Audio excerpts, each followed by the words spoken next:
My name is Ashish Lagate. I work for Wayfair as a senior manager of product management. We are based out of Boston. I'm here to give this talk. I have been with product school since last 1 year. I've done a couple of these sessions, in fact, few of these sessions, and I always love interacting with product managers or aspiring product managers to try to understand what they're looking for in terms of like, how can I help them and what are the new and latest technologies and like fields that are upcoming. So I would like to keep this session very interactive. Feel free to ask questions and feel free to, if you cannot understand something I'm talking about, feel free to interrupt me. And then I think there will be a Q&A session at the end as well. So, feel free to have a conversation afterwards. So what are we going to talk about today? So, since we are talking about new decade, new product landscape, first of all, Happy New Year and happy new decade to everybody. We are entering new decade. And I think when I was growing up or when I was in my teens, everything was around like what will change in 2020. If you guys remember that conversation, everyone had a vision plan laid out that, hey, you know what, this is what we're going to achieve by 2020. And I cannot believe that we are in 2020. And it's unfortunate, not much has changed. So I don't know, like maybe in 2021, we'll start seeing what will change by 2030. But, that's human nature. We should stay hopeful and try to be a better individual and try to put our best foot forward. Let's put it this way. So keeping that in mind, I put together this deck thinking about what I want to see in 2030 when we are having this conversation and what I think will shape the world, and it's not necessarily product related, but again, like product management is all about solving the most pressing needs that humankind is facing. So definitely there is a startup or two that can evolve in those fields. So as I said, like I would like to get your opinion as well. If there is something that you feel like is missing, we can have a conversation. Cool. So let's do a quick recap about last decade. What are some of the big companies or things that shaped last decade, so to say? I started my career with a small company called Amazon. And at that time, it was really a small company. I'm currently at Wayfair, which is, again, a growth company. And at that time, Amazon was a growth company. But today, if you tell anybody, they're like, wow, Amazon is a huge company. It's a behemoth. So that is always a big player, elephant in the room, so to say, and they shape the world that we live in. I'll start from them. They are like one of the biggest e-commerce players, if not the biggest. And they have taught us a lot in terms of how to do product management, how to think about user, how to put customers in front of everything else that you are doing. So I think a lot has come out of that company. I know like there is this phenomena that it's a very intense culture to work in and things like that. But we cannot forget, like, they have taught us a lot. And also, like, they are one of the biggest players when it comes to e-commerce, as I said before, and also cloud computing, which I will touch upon going forward. The other company I would like to talk about is Google. They have a monopoly situation when it comes to search.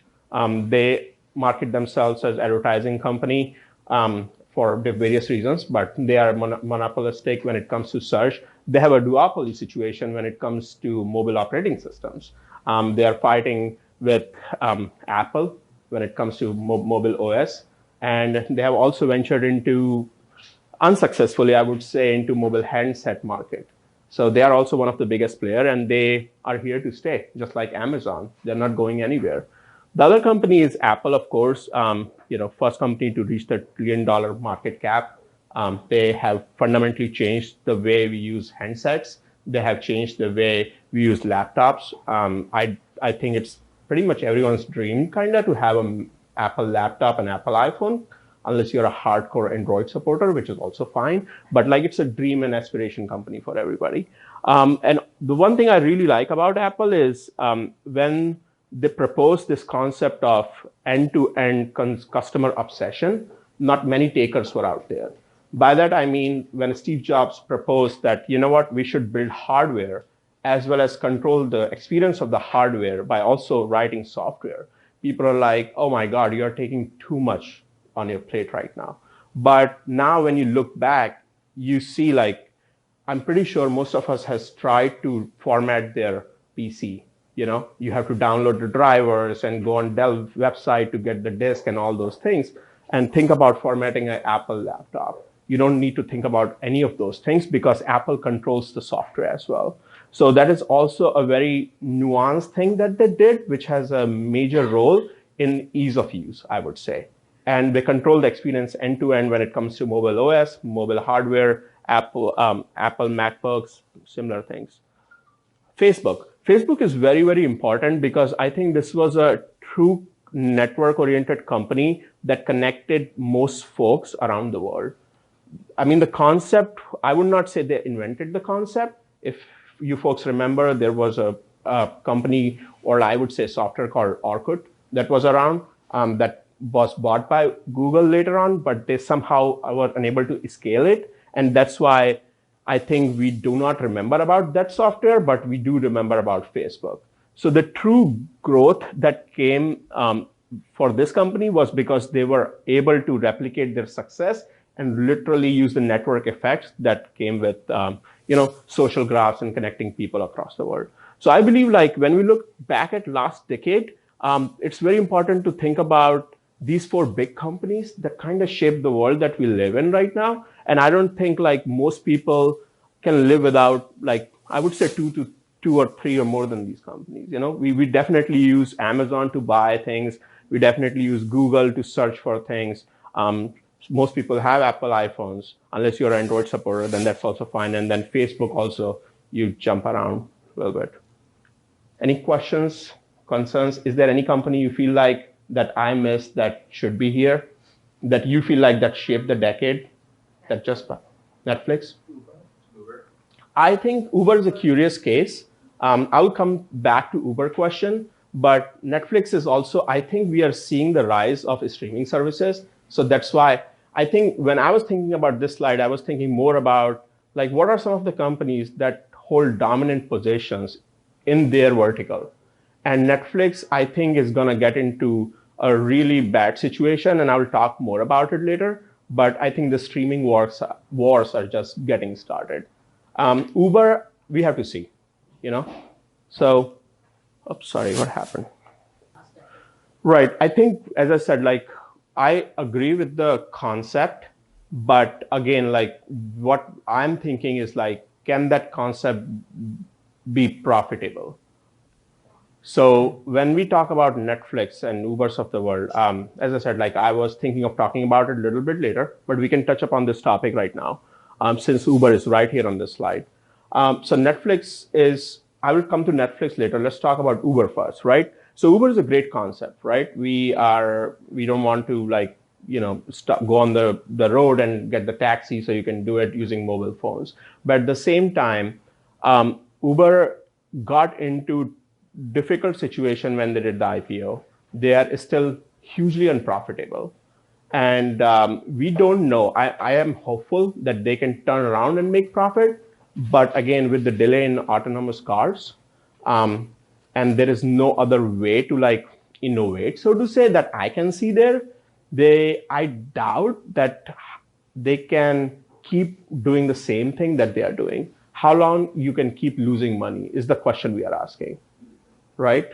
So what's the difference between these two companies? I think Uber was lucky enough that they IPO'd when they IPO'd, and we got a little late. That's the difference between these two, I think. You missed two things. Uber is trying to do self-driving cars. Right. Uber is also trying to do flying taxis. Right. So they are trying. They're trying. So I think, exactly. So I think let's hope that works out for them. If autonomous cars, for certain reasons, do not work out in the current shape, way, or form, that means we need to do more R&D. That means it will require more money. That means it will delay the deployment of capital and other things. So then that means the current business model that Uber has will continue playing on for longer duration of time. That means they have to keep losing more money.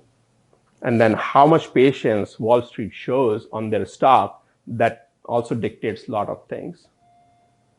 So that's the difficult situation they are in. So WeWork and Uber both started as a very promising business model, at least to investors. They raised a lot of capital. right? Lots and lots of money. So that was not their concern. If you have ever ran a startup, or if you are a startup founder, the one concern that you always have is like, oh my God, I will run out of money, right? Now, here are two companies. They have no money concerns. They have some other concerns. They somehow handle those concerns. Uber had like terrible senior management and things like that. And then the Uber was successful to IPO, even though they were not valued at the valuation they thought they will be valued at, like more than 100 billion. They somewhat got valued at around $80 billion. But since then, the stock is down. And that has created a lot of pressure on the senior management to like turn the company around, show profit, and like find innovative ways to do things. Unfortunately, WeWork was not lucky. As soon as they filed prospectus to go the IPO route, everything was out in the open and people were like jumping the ship, right? So I think the argument I'm trying to make here is, it's like, do we think in this decade, the end of capital as a moat model will happen? Like, these companies had this capital as a moat. Like, I have more money than you, I will buy you out. So that's why you cannot survive in my market. Now, I don't think investors have that much patience that they keep writing checks to you because they have written that previously. And that's why I think, like, if you are trying to be a startup founder in this decade, it will be a little bit harder, if not a lot, because now people will be more cognizant of money.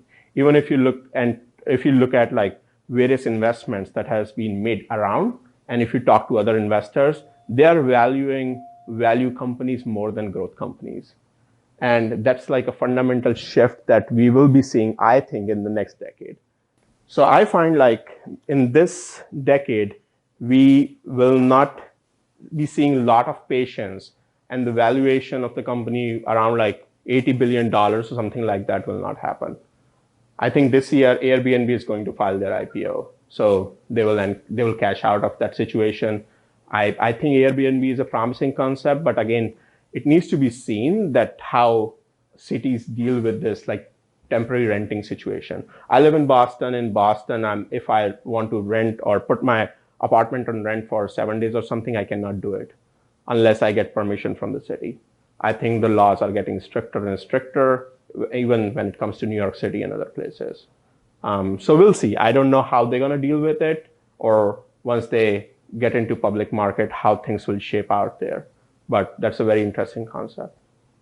This decade now we are in will be a decade of lots of transparency and transparency around data and numbers. So yeah, lots of ethical decision making will happen, and I'm hopeful about that. So yeah, I think we can move on to the next one. I will touch upon the Netflix topic in my next slide. So what are some of the technologies? When I look back, I know this looks like a really nerdy slide, but these are some of the technologies that came out. Like, I remember last 6-7 years have been dominated by cloud computing. Everyone is like, let's jump on the cloud. Oh my God, if my data is not on the cloud, I'm missing out on big things. And I'm pretty sure like lots of consultants have made so much money by giving advice to companies about cloud computing and other things. So cloud dominated the discussion. The other discussion, I think in last 2-3 years, has been around machine learning. Everyone is like, oh yeah, we can slice and dice the data. We can give you insights that has not been available before. And I think this is for our good, that machine learning has come of age, so to say, that we can actually make sense out of lots of data. Because back in the day, we used to collect data, but we don't know how to extract insights out of it fast. But now we have the technology available, so it doesn't take like business analysts like, I would say, a month or something to prepare a report or something like that. So it has definitely helped us in a big way. The other downside of these two things I see is in the automation, because that worries people the most. And most people do not really understand what automation means, because they just get worried about it. They feel like, oh, this will make me lose my job. But there was a very fantastic article, I can tell you, that came out of one of our supply chain vice presidents from Wayfair. So for those of you who do not know, We are primarily in furniture e-commerce, and furniture e-commerce, it's like, first of all, furniture is heavy, right? And also it's not easily movable when it comes to one place to another. And most of our furniture manufacturing happens in China and Malaysia and places like that.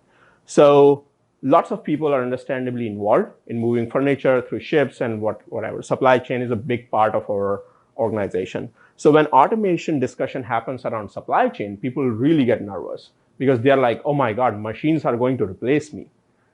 But I was having this fascinating conversation with him, and I was saying, like, there is no way that machine can truly replace every individual here. All machines will do and all automation will do will make us more efficient, because now we know how many big furniture boxes we can fit on a ship, let's say, and we can calculate that in like a split second. And he was like, yeah, that's a very interesting idea. And he published a research paper around it. And one of the fascinating things he said was, like, just like at the airport, you have that big watchtower that sees like what planes are landing and what planes are flying out, air traffic control, as we call it. Similarly, there will be a watchtower or air traffic control, which will be installed in big warehouses that can keep an eye on all the robots that are working here. So again, the decision makers will be human beings, because what computer can do is give you two best possible scenarios. Now it's your job to press the button and select, because computer cannot take the risk for you. Computer can calculate the risk for you, right? The risk has to be taken by the human being, and that decision has to be done by a human. So that's where I feel like automation will be really helpful for us, rather than we should be scared of it. However, what we will need in next decade is to reskill ourselves. And upskilling and reskilling is something that we have done in the past as well. So this is something not that people should be scared of. I think this is just like a continuous learning that we should embrace. And that's where I think automation is going to play a big role. Fourth topic I thought was cryptography and encryption. As someone asked regarding ethical concerns or questions around like company structure, I think privacy will be a big concern. And while we are willing to give our data, we are also asking tighter restrictions around like the data to be leaking and like how the data is being secured. And that's where I think cryptography and encryption will play a bigger role. I tried Google's encryption methodology, where I can send an encrypted email to somebody. That works well when you're doing on a one-on-one conversation. But if I do an email blast to all of you, I don't think Google has got it right, because you cannot read my message. I tried that in our company. We have like 6,000 odd people. I sent an encrypted email to everybody who were on the network, and everyone came back to me saying like, oh, we cannot read your email. We cannot even open it because it's encrypted. I'm like, oh, shit. So, and it looked like a spam email to them and created a really bad impression. So I think that is something also that Google has to, or other companies have to get it right, that, okay, if I'm sending something to the entire company, there has to be a mechanism where I can read those emails without going through the extra mile. So privacy will be a big concern. I will touch upon this topic as well more in my subsequent slides. So I think these are like the big technologies that really helped us in the last decade, like the advent of them, and they will will mature going forward. Do you guys think any other technology that I'm missing here that really helped us? Like blockchain? Yeah. Yeah, I think you're right. Maybe I missed it here. Maybe I was thinking maybe cryptography or encryption. Blockchain, no, that's a separate one. Yeah, blockchain will be a big one. So now coming back to the present scenario, what are some of the big things?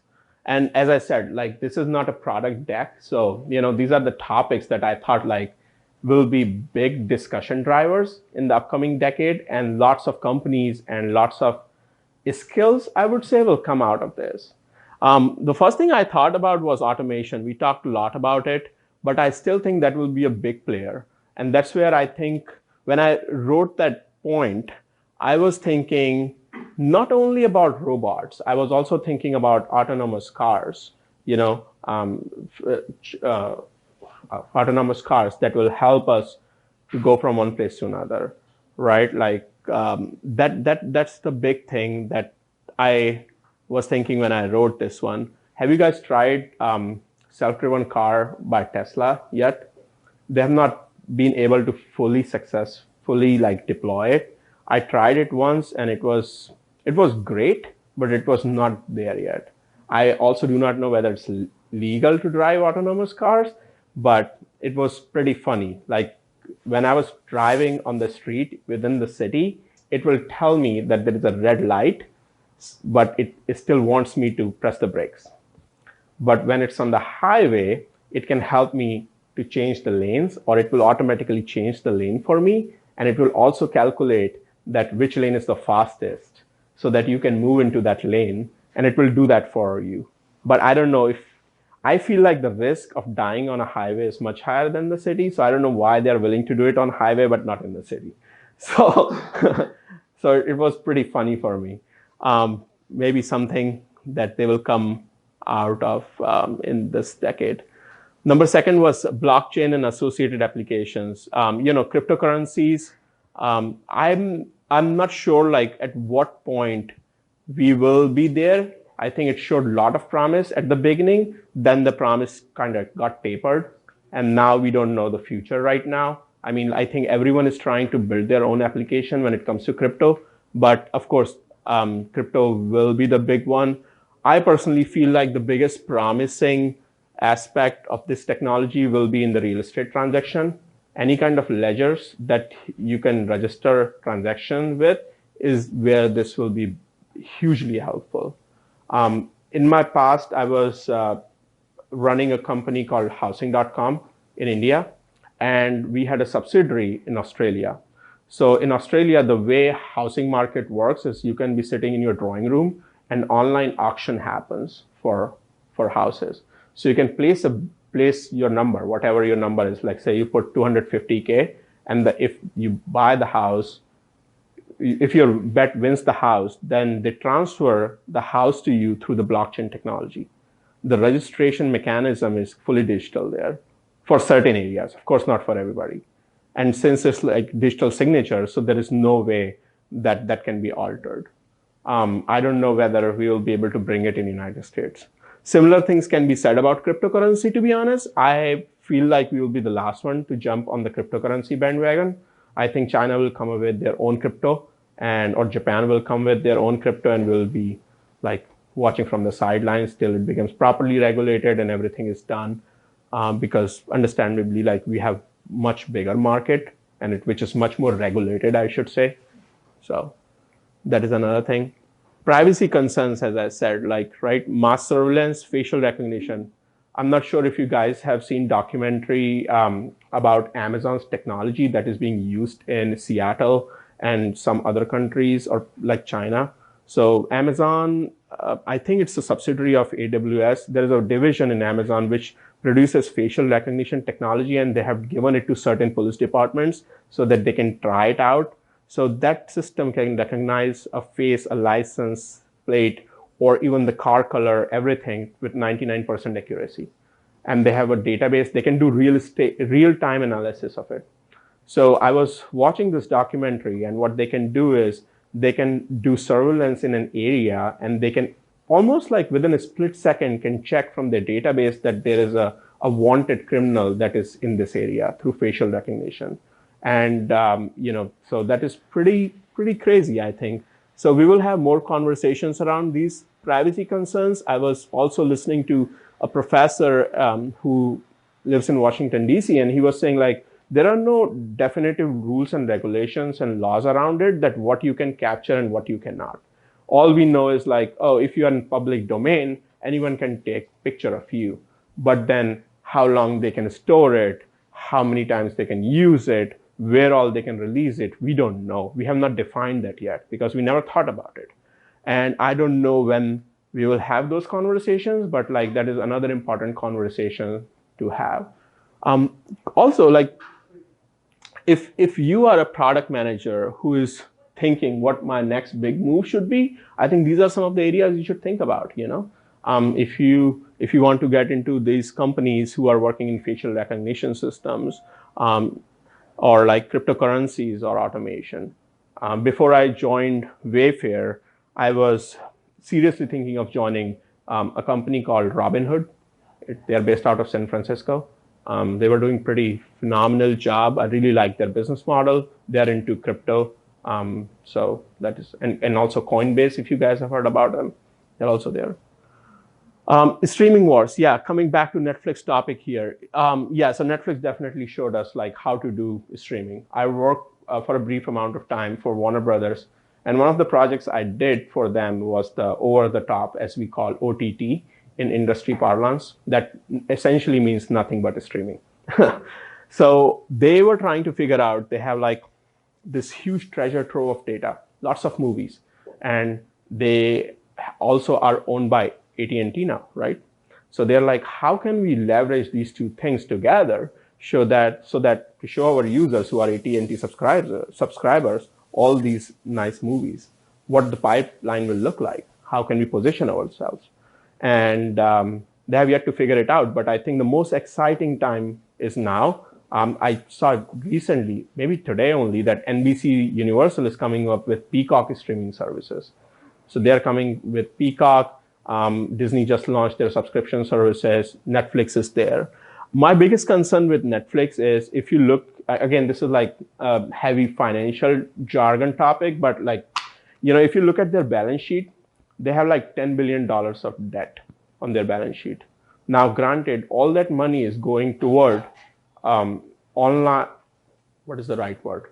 All that money is going toward original content development, right? They have earmarked that fund just to develop original content. So again, kudos to Netflix to showcase that there is money in developing original content, and they have like basically changed the market. Now, Amazon is developing original content, Netflix is developing original content. So much so that like that's like a required thing when it comes to any kind of studio, I would say. But like when you have that massive of a debt sitting on like just original content, the return on investment has to be that huge, right?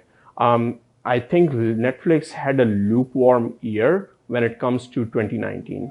The Irishman was good, but other than that, they were unable to produce something as big as like, let's say, Game of Thrones for HBO, right? Like, so they did not have something like that. So I think the questions will be asked in future that how much can you spend there? And they are doing the same strategy in India as well, where they have like, I would say, insane amount of money riding on original content development. So that's my biggest concern when it comes to Netflix, because see, now the competition is getting started, right? Disney has unlimited money because they had like phenomenal year when it comes to 2020. I mean, 2019, I'm sorry. Frozen 2 came out and that just blew everyone out of the water. So they have money. So again, now Netflix versus Disney, then Peacock streaming, then you get Hulu's of the world and everything. So, and what Netflix does not have is ESPN. Disney has ESPN. So we will definitely be watching a lot of streaming NFL and NBA and things like that.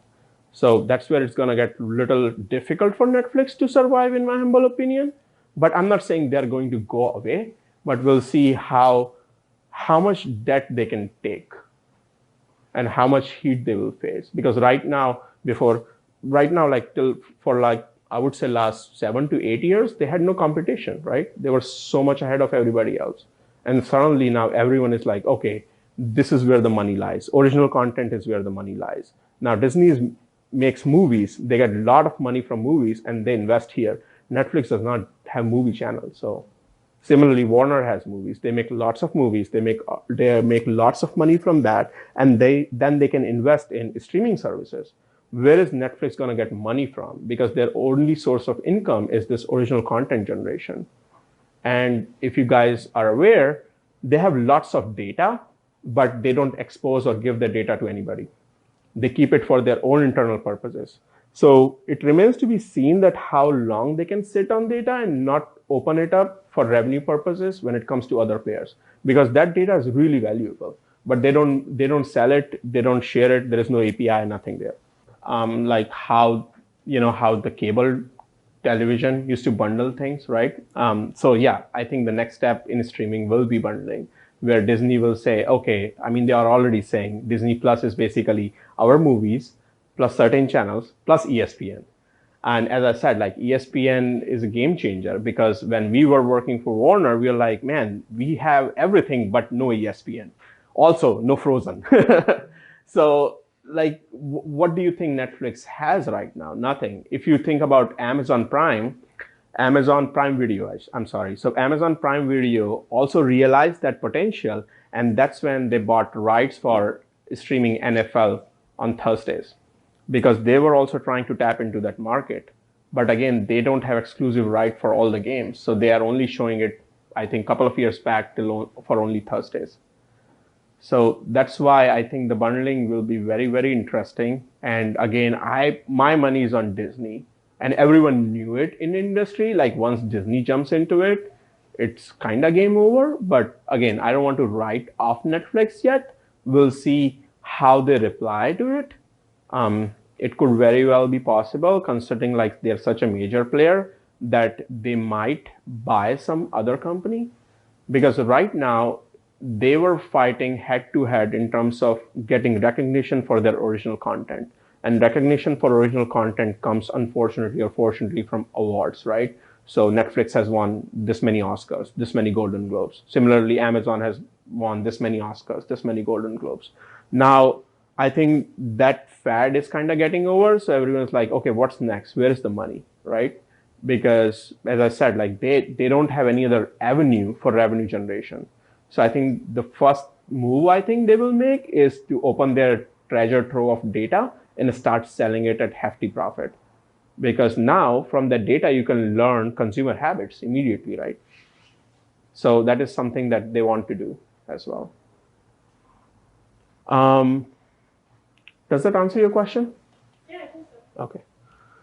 So proven business models, I thought to put it there because these are the two business models that I think they dominated the last decade and they will dominate the future decade. One is like marketplace, right? Like I work in e-commerce marketplace, so I cannot say bad things about them. I love that. I think it's a beautiful model because all you do is like you have a platform where third-party people come, they post their products, and then consumers come, they buy their products. All you do is just maintain like a platform, right? I know like there is a lot of investment in it, but at the same time, there is no cost associated with managing inventory, or there is no cost associated with, taking care of customer returns. Everything else is someone else's headache. All I care about is like the marketplace should be up, right? Similarly, platform-based services, like if you manage a platform where gig-based economy is working or like getting employed, I think platforms are the best places. So that's why I club them together. So they are like pretty similar marketplaces or platforms. This model is going to dominate the world for foreseeable future because the investment is so low that anyone can start a website and just open it up for people. Second is subscription-based services. So if you have a phenomenal product, a software system, like on Netflix, start selling it. People will buy and they will start giving you money for the amazing things that you're selling to them, and they will subscribe to it. And the power of recurring revenue is just unbelievable. The entire software as a service industry, sales forces of the world are standing on this business model, so we cannot discount the fact. So coming back to point number 6, rise of Asia.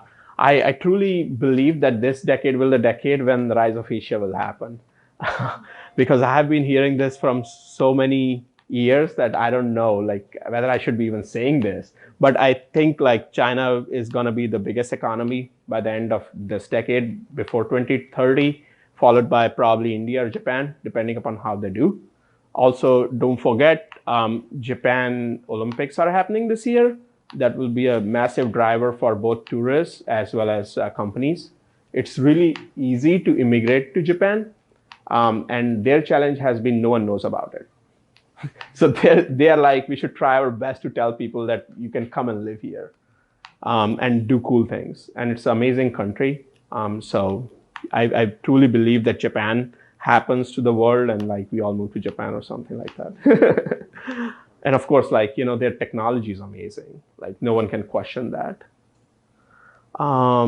Sustainability, climate change. So this will be a big topic. I wanted this thing to be my first topic of discussion, but then I thought you guys will just leave. You will be like, how's that related to product? But I think climate change will be, if there is one conversation that we all should be doing and we all will be doing, that's climate change. No one believes in it, but I think that will be the central topic of discussion. And I clubbed it with sustainability because I'm seeing certain changes that has been made even in Wayfair regarding sustainability, right? Like we move from like, okay, let's recycle product to now at Wayfair, we have like, what are some of the products or like throwaway items that can be compost? So we separate those compost items, then we separate recyclable items, and then trash goes in trash cabin. So that is another big thing that will be happening. And I do believe, like, if you ever get a chance, look at some of the technologies that Chinese companies are working on. I believe, like, we are much more regulated here. That's why we cannot do a lot of things. But in cryptocurrencies and like facial recognition and like, clubbing various technologies together to create a phenomenal product, that is something Chinese companies are far, far ahead of us rather than we are doing. Right? Like, because I think they have like far more leeway when it comes to creating an amazing product. But I don't know, how should I put it? Perhaps we follow lots of rules and regulations, and that's why innovation kind of suffers. But over there, they are a little bit lax in that regard. So innovation kind of happens fast, I would say. Sony was market leader before iPods came out. And then iPod came out, and then we just dropped the Sony Walkman in the garbage and then jumped on iPod, right? Similarly, if you go to Asia, the best television you can buy is either Sony or Samsung. And everyone asks me this question like, hey, Ashish, is Sony still the dominant television producer when it comes to United States? I'm like, no one has heard about Sony TV here. Probably, I think the best TV is Samsung here. I don't know what you guys think. But like, to your point, Sony somehow doesn't care that much about this side of the world as much, let's say, Samsungs of the world care, because they are willing to fight that war because they also have variety of products. Sony does not have a cell phone kind of, versus Samsung has. So Samsung is like, we can fight it out, but Sony is like, maybe not. So coming back to the sustainability and climate change topic, as I said, this will be the central point of conversation. And if you can see in the parentheses, I said like government, homeowners, insurance people will all be concerned about it because there are certain cities that will face the major brunt when it comes to climate change. And if I'm an insurance company, and if you are a condo owner in Miami, and if you come to me for insurance purposes, what is the first thing I'm looking at? The sea level, right? Because, and like how many hurricanes we are getting, and the intensity of hurricanes. And all these things are happening because of the climate change. So sustainability, reducing carbon emission will be a central topic of discussion. If you keep an eye on the World Trade Forum and the discussion between United States and the developing countries, there is only one topic of discussion, which is like reduce your carbon emission, which we tell them all the time, and they are like, we are not doing it. That's why they don't make any progress. So I personally feel like going forward, there will be a carbon emission tax that will be introduced. Like if you produce a lot of carbon in the environment, we'll tax the heck out of you. Because ultimately that's what is responsible for global warming and climate change. So we are right now living in denial, but I think, ask people in Miami, they are much more aware of this topic than we are actually. And if you guys are watching any kind of Net Geo documentaries where polar bears are having trouble finding the fish, climate change is the reason why they are having that difficulty. Because it's like incredibly warm these days, so they cannot catch the fish. Bonus topics. I thought like this is really important. I think Shake Shack did a 4-day work week, and that is working out well for them. And I think like everyone should start doing that. My vote is in favor of 4-day work week. I'm happy to work 1 or 2 extra hours, but give me that day back. So that is something that I think most employers will be happy to discuss, and I think we'll find some success there. The other thing is definition of meat. I'm pretty sure you guys have heard about Impossible Burger by now. And then that is also something that will shape the discussion. I was having a conversation today with somebody that, man, I'm seriously thinking of reducing the amount of meat I eat and trying to turn into a vegetarian person. Again, I was raised vegetarian and then I became like a super carnivorous guy, and now I'm thinking of become vegetarian again. So I think that is another interesting thing. There is a documentary on Netflix that talks about this thing where they measure the amount of fat in professional athletes' body after they have a burger or something. And yeah, the changing world. And that was really interesting. That kind of convinced me to really give this a try. So, and so I don't know, like maybe I think by 2030, meat will be a delicacy. I'm not saying it's going to go away, but it will be more like caviar. We will try it once in a while. Mental health. I think last decade this conversation started to happen, but it is a taboo topic. People don't want to talk about it, and definitely not at work. But I think this will be a central topic of discussion going forward, because now like the human age has more or less prolonged, but no one is paying attention to other aspects of human body, which is like the mental health. And I think that will be a central topic of conversation, and we won't be shy to talk about like how depressed we are feeling and things like that.